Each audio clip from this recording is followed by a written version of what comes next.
Ahoana Marina, Hamehana Inona no misy eto? Firenena maro maneran-tany no samy somokotra sy misikim-ponitra miady amin'ny valanaretina coronavirus amin'izao fotoana izao. Samy mizaka ny vokatra zany amin'ny lafiny rehetra avokoa ireo firenena ireo. Raha ho an'ny Madagasikara manokana dia mipetraka ny fanontaniana hoe tena hamehana ara-pahasalamana tokoa ve no misy eto amintsika? Raha ny antotanisa izay voaray aloha hatreto dia mitombo izay tsy izy ny olona izay mitondra ny tsimikaretina. Raha ny hita nefa dia zavatra hafa no mahavarina ny fanjakana sy ny mpitondra eto amintsika fa tsy niady amin'ny aretina velively. Raha ity antotanisa izay navoaka ny Reporters sans frontières na ny RSF momba ny fahalalany asa fanaovan-gazety ity dia mihemotra amin'ny laharana fa 750 i Madagasikara amin'izao fotoana izao. Ny hita hatreto dia mihemotra amin'ny lafiny rehetra ity firenena ity nanomboka ny taona 2022. Mihemotra ny toe-karena, mihemotra ny fahalalana amin'ny lafiny maro, mihemotra ny fiainana isan-tokantrano ny vahoaka malagasy. Tsy mahagaga ireo rehetra ireo satria fitondrana ny joro tamin'ny alalan'ny fifidianana tsy marina, izany hoe fitondrana nipetraka tamin'ny alalan'ny doublon no mitantana ankehitriny. Anka tsy mahafantatra afa-tsy ny fiarovan-tseza izay azo tamin'ny osoka io hatrany fa tsy mahatoky ny vahoaka maro anisa izay voalaza fa nifidy sy nametraka azy ireo teo amin'ny toerany.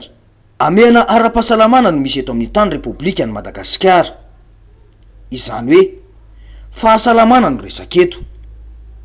Ny mahagaga nefa dia namoaka didy ny mpitondra fa atsahatra avokoa ireo fandaharana izay mitondra fanehoan-kevitra ara-politika amin'ny aino manjery rehetra. Inona no tiany mpitondra apetraka sy atongavana satria ve amin'izay izay tian'izy ireo tenenina ihany no olazaina ny vahoaka na tsy marina aza?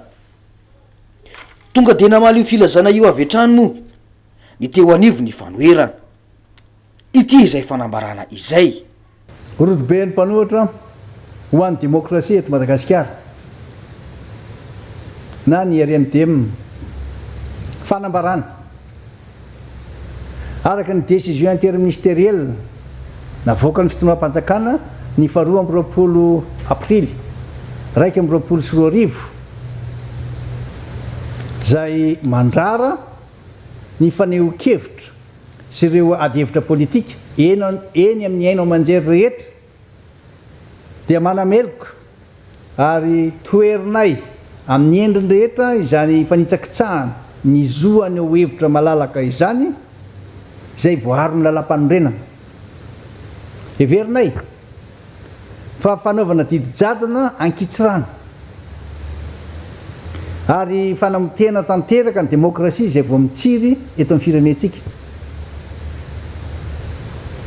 Niady atao amin'ity valanaretina coronavirus ity tsy manakana velively ny fanehoan-kevitra politika eo amin'ny olom-pirenena, eo amin'ny mpanao gazety ary eo amin'ny mpanao politika sy ny olon-tsotra.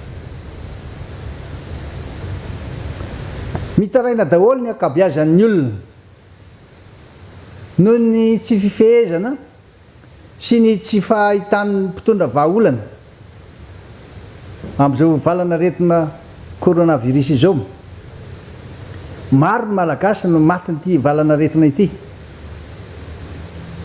Feno ny hopitaly, tsy ampy ny fanafody ary raha misy ary dia lafo tsy takatra ny akamaroan'ny olona. Ny vahaolana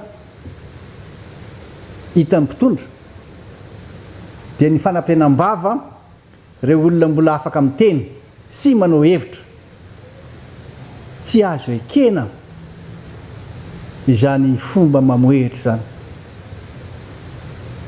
Tsara ny mampatsiahy indray fa ny hamehana ara-pahasalamana dia tsy tokony atao fitaovana anitsakitsahana sy anam-pitehana ny demokrasia ary ny zo fototra.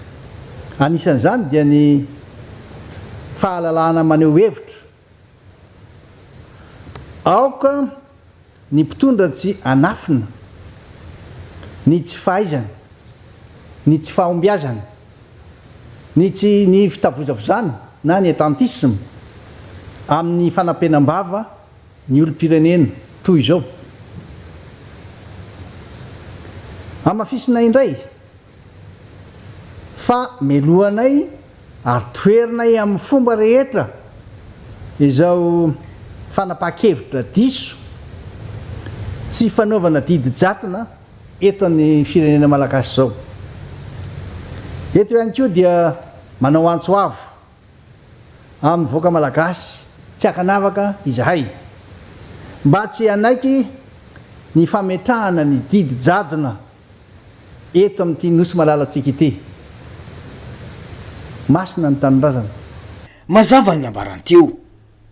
Zava-dehibe ny fahazahoan'ny vahoaka malagasy ny tena zava-misy marina. Ankatoko ny fotoan-tsarotra izay lalovana izao firenena izao.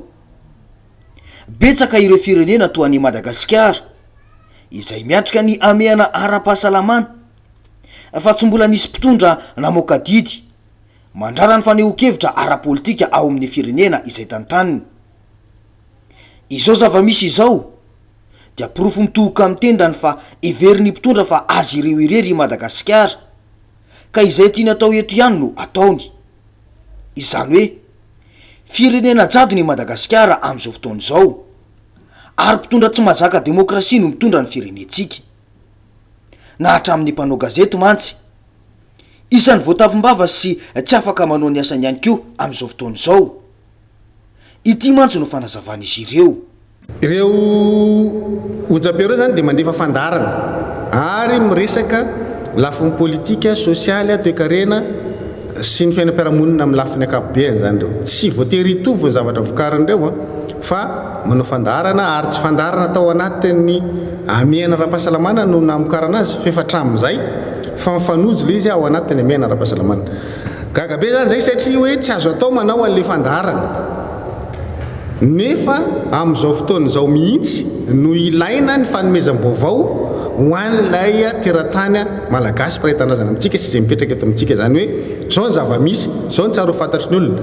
Dia izay ny mahagaga anay zany fa maninona amin'ilay vanim-potoana tena ilana an'ilay vaovao no foanana zany le zoomena lampanondrena le droit mi-informer an'ilay vahoaka zany. Fanontaniana mipetraka tokoa izany. Nahoana no ao anatin'ny fotoan-tsarotra tahaka izao no rarana tsy azo vaovao malalaka ny vahoaka malagasy? Ny tsikaritra dia efa hatramin'ny heritaona tahaka izao no nametraka fitondrana tsirifesy mandidy amin'ny alalan'ny fahazahoana vaovao marina eto amin'ny firenena ny mpitondra. Natao réquisition avokoa ireo haino manjery rehetra teto amintsika izay tsikaritra fa fanampenam-bava ankolaka. Ankehitriny dia io indray. Ankoatry ny fanitsakitsahana lalam-pandrenana izay ataon'ny mpitondra io dia ny fahalalany asa fanaovan-gazety mihitsy no vohitsakitsaka eto. Ny mahagaga nefa dia io ministry ny serasera amin'izao indrindra no isan'ny tahaka izany ka nandevina andrafahafahana teto amin'ny tany sy ny firenena taona vitsy lasa izay. Manova olona ve ny fahefana ka adino ny natao rehetra dia hoy hatrany moa ireo hainao manjery hoe fa ny zavatra hita tato anatin'ny volana vitsivitsy dia zao nisy rapport de force aloha ny ezahany zareo napetraka, nisy fandarana ny fironona tao aloha zany hoe nisy etapy io ny brouillage sy ny sisa tany aloha tany zany efa niarahany ainy reny ny fanetsehana compte fake tamin'ny sehatra samihafa niarahana ny ainy reny na nenjehana ny mpaneo hevitra na nenjehana ny mpanao gazeta na nenjehana zay iverina fa tsy mitovy hevitra ny teny. Dia amin'izao fotoana zao ny lokeliny zao ny rahantsika nafantatra hoe nisy fandarana ny ezahana ny fironona, ny ezahana ny sotomana ny fon'ny olona ka eo mihitsy zany ao anatin'ny asanay voatotoana marary anay zany fa ilay olom-pirenena mihitsy rehefa tsapan'ny fitondram-panjakana hoe na inona nanaovana n'le fandarana samihafa miresaka ny tena zava-misy ainan'ny vahoaka jerena tsy mety tototra, tsy mety takona ilay fandarana na fandarana tsotra nasana vahiny io na fandarana fanaovana famakafakana. Ny arahantsika nay tatokoa ireny zavatra ireny fa nitsapa ankehitriny dia misy finiavana anabady vahoaka ataon'ny fitondrana amin'ny alalan'ny fahinona feon-dakolositokana. Izy ireo tokoa no mitondra ankehitriny ka izay tian'izy ireo ho tenenina ihany no ilainy ho fantatry ny vahoaka. Tsara nefa ny manamarika fa zon'ny vahoaka no vohitsakitsaka ary fanambanina ny olom-pirenena no miseho ankehitriny io. Tsy zakany mpitondra ve ny fitantanana ny firenena?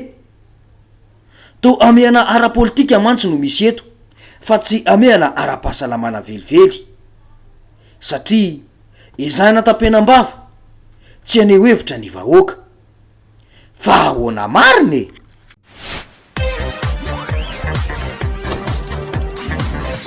Ahoana marina e!